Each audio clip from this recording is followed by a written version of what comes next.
Bom dia, pessoal. Eu sou a professora Natália. Nosso assunto de português dessa semana é o discurso direto e o discurso indireto.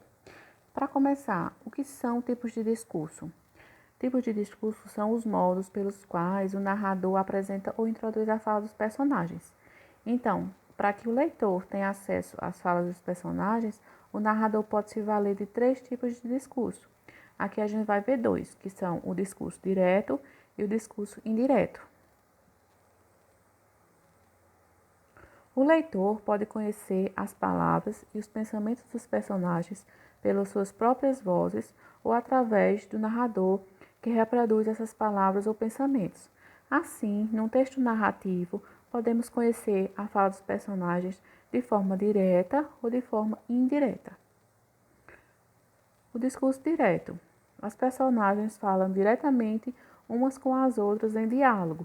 Cada fala constitui um parágrafo introduzido por um travessão.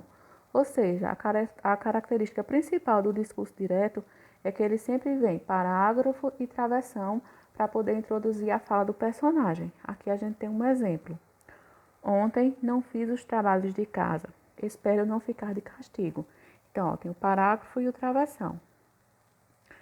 No discurso indireto, as personagens não falam diretamente, mas através de um narrador. No exemplo, a Mafaldinha narra a conversa que teve com seu amigo. Segunda-feira, o Manelinho contou-me que não fizeram os trabalhos de casa no dia anterior e que esperava não ficar de castigo. Nessa fala aqui não tem parágrafo e nem travessão. A fala da Mafaldinha se reproduz diretamente sem esses sinais gráficos.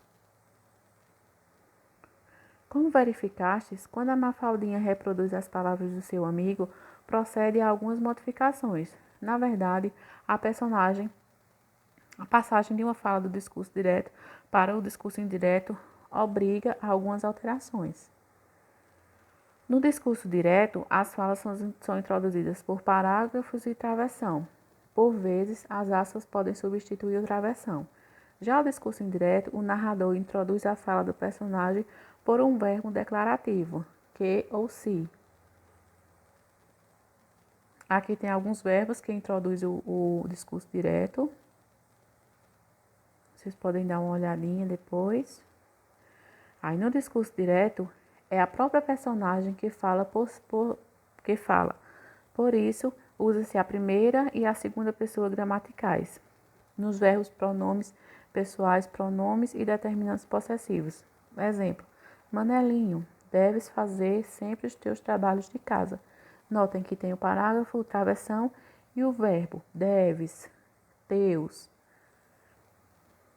No discurso indireto, usa-se a terceira pessoa gramatical.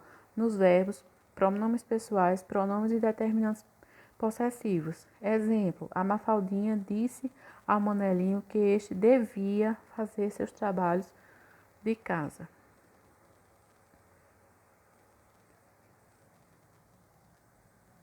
Pronto, eu vou mostrar aqui uma tabelinha para vocês dos tipos de discurso, as características de cada tipo de discurso.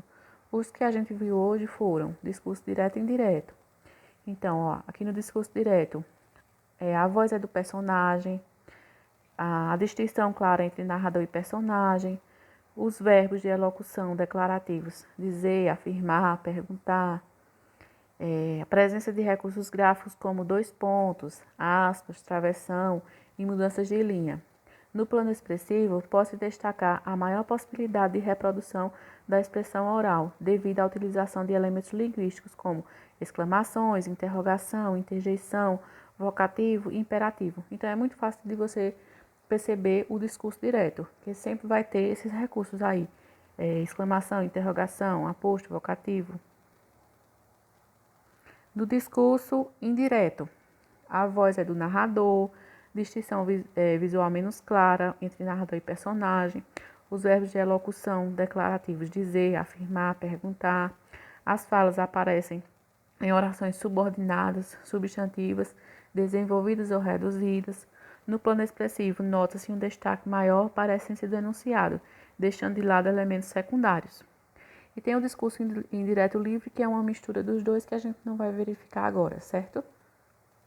Então, vamos à atividade. Espero que vocês tenham compreendido direitinho.